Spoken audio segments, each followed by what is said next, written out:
अगर आपका blood pressure ज़्यादा है, ज़्यादा कब ज़्यादा है बड़ा ज़रूरी है। 130 ऊपर वाला और 80 नीचे वाला। कुछ जो एसोसिएशन हैं वो कहती है 140 और 90। मैं 130-80 समझता हूँ। आज उम्र का कोई फ़र्क नहीं है, जितनी मर्ज़ी उम्र हो, ब्लड प्रेशर ऊपर वाला 130 से नीचे चाहिए, नीचे वाला 80 से कम चाहिए, कम।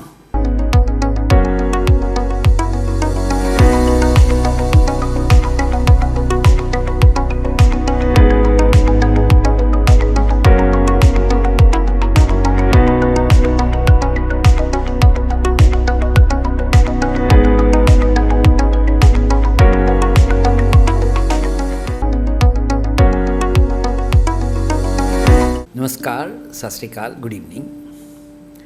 मैं रतन हॉस्पिटल जलंधर से डॉक्टर बलराज गुप्ता आज आपके सामने ब्लड प्रेशर के बारे में कुछ बात करने के लिए आया हूँ।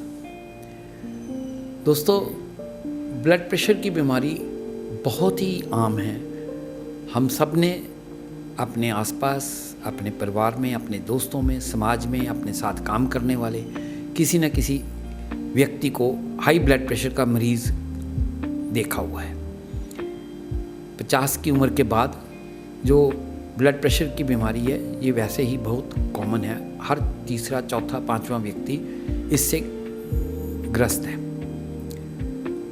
हाई ब्लड प्रेशर को हम मेडिकल लैंग्वेज में साइलेंट किलर कहते हैं। साइलेंट किलर इसलिए कहते हैं कि बहुत बार, समझो 60 से 70% से ज़्यादा लोगों में ब्लड प्रेशर का कोई लक्षण नहीं होता।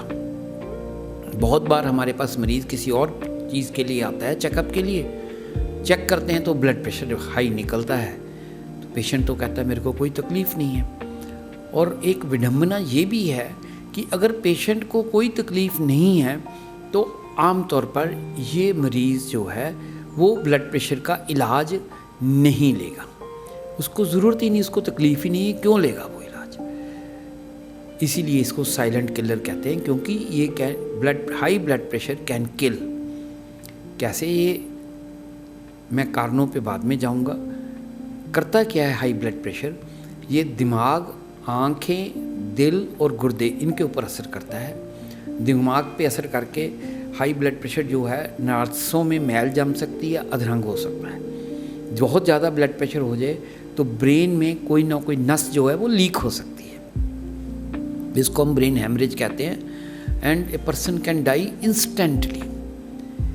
इसी तरह आँखों में भी, जो आँखों की अंदर ब्लड वेसल्स होती हैं उनमें हेमरेज हो सकती है। कई तरह के और चीज़ें भी हो सकती हैं। दिल में ये ब्लड प्रेशर कई तरह से असर करता है।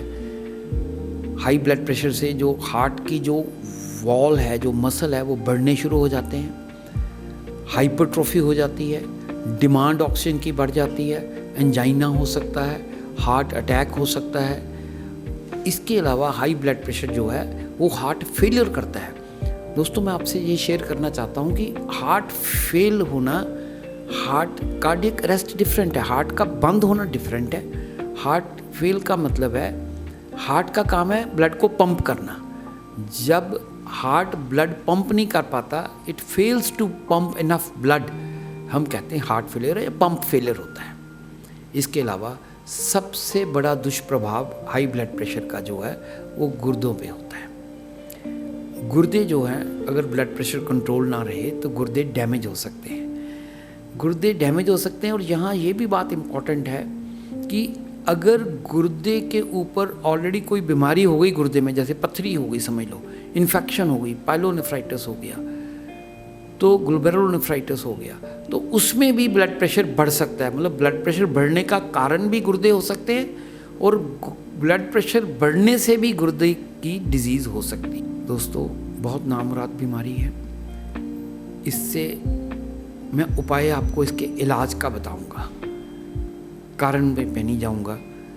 बाई एंड लार्ज सबसे पहले जो है वो इसके लिए स्टेप अप्रोच है। जैसे हम सीढ़ियाँ चढ़ते हैं, पहले पहला स्टेप, दूसरा, तीसरा, चौथा, पांचवा, ऐसे ही सबसे पहला स्टेप अगर मेरे से कोई पूछे तो डाइट है। डाइट में सॉल्ट कम खाना है, फैट कम खाना है, तली हुई चीज़ें नहीं लेनी है, ओवर ईट नहीं करना है। वज़न को मेंटेन करना बहुत ज़रूरी है। वज़न के बारे में मैं आपको बताना चाहता हूँ, मोटे तौर पे जितनी किसी भी मेल का जितनी इंच उसकी हाइट है उतने किलो उसका वज़न चाहिए, आप एवरेज समझ लो।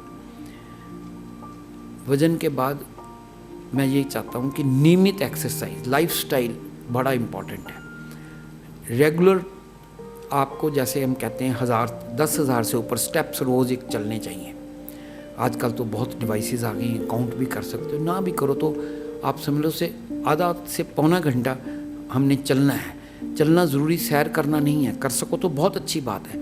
आप अपने रोज़मर्रा की ज़िंदगी में जो भी काम कर रहे हो, कहीं भी हो, मैं डॉक्टर हूँ, मैं हॉस्पिटल चलाता हूँ, मैं हॉस्पिटल में भी 3, 4, 5, 7 चक्कर लगा देता हूँ कि उसी बहाने चला जाता है। बहाना ढूंढना है। शाम को ठंड है, कमरे के अंदर एक चक्कर लगाई जाओ। जितने आपने कदम निकाल लिए वो आपका फ़ायदा है, वो आपका एक समझ लो सेविंग बैंक अकाउंट है, उसमें जमा हो गए। इसके अलावा जो नॉन मेडिकल ट्रीटमेंट है उसमें बहुत इम्पॉर्टेंट है तनाव का। आज ज़िंदगी में बहुत तनाव है, हर किसी की ज़िंदगी तनाव से भरी हुई है। अगर ये सोचना कि तनाव के बिना तनाव रहित ज़िंदगी हम व्यतीत कर सकते हैं, पॉसिबल नहीं है। तो मैं सिर्फ यही आपको कहूँगा, तनाव के साथ जीना सीखो, जो कर सकते हो वो कर लो। दोस्तों, इन सब से भी ब्लड प्रेशर कम होता है, बट अगर आपका ब्लड प्रेशर ज़्यादा है, कब ज़्यादा है बड़ा ज़रूरी है। 130 ऊपर वाला और 80 नीचे वाला। कुछ जो एसोसिएशन हैं वो कहती है 140 और 90, मैं 130-80 समझता हूँ।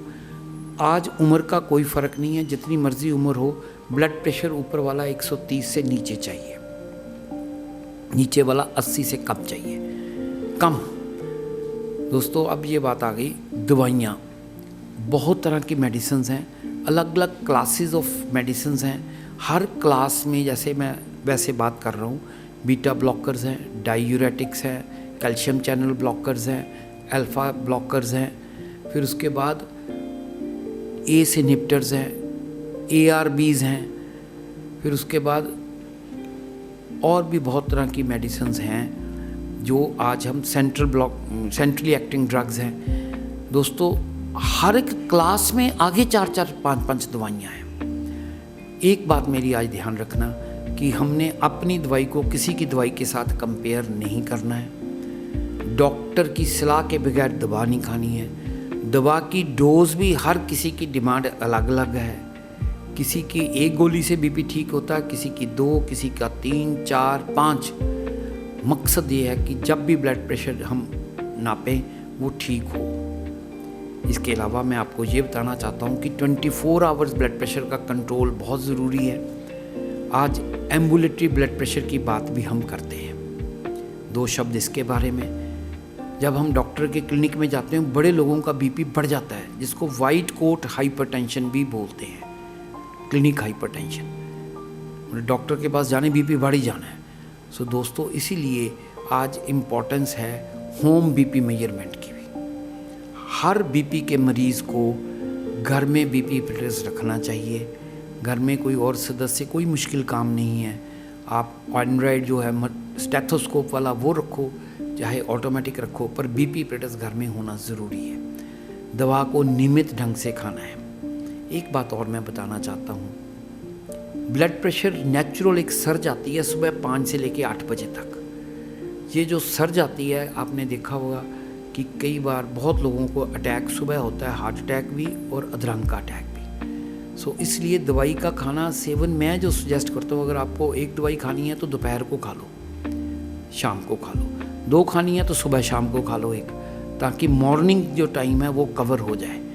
क्योंकि मैं ये सोचता हूँ कि अगर 9 बजे आप दवाई खाते हो तो 8 बजे तक उसका असर ख़त्म हो जाएगा। अगर 24 घंटे है तो उतना नहीं होगा जितना 4 घंटे के बाद था। छोटी छोटी चीज़ें हैं, आप अपना ख्याल रखिए। सबसे इम्पोर्टेंट है आप अपनों का ख्याल रखिए। अपने जो हैं वो अपना ब्लड प्रेशर, और हम का सबका एक दूसरे का ब्लड प्रेशर का ध्यान रख सकते हैं। दोस्तों, अगर आपको कोई भी चीज़ पूछनी हो ब्लड प्रेशर पे तो आप हमें संपर्क कर सकते हैं। स्क्रीन के ऊपर भी फ़ोन नंबर है और नंबर नोट कर लीजिएगा 9814022772 981402 22772। थैंक यू, नमस्कार, अपना ख्याल रखिए।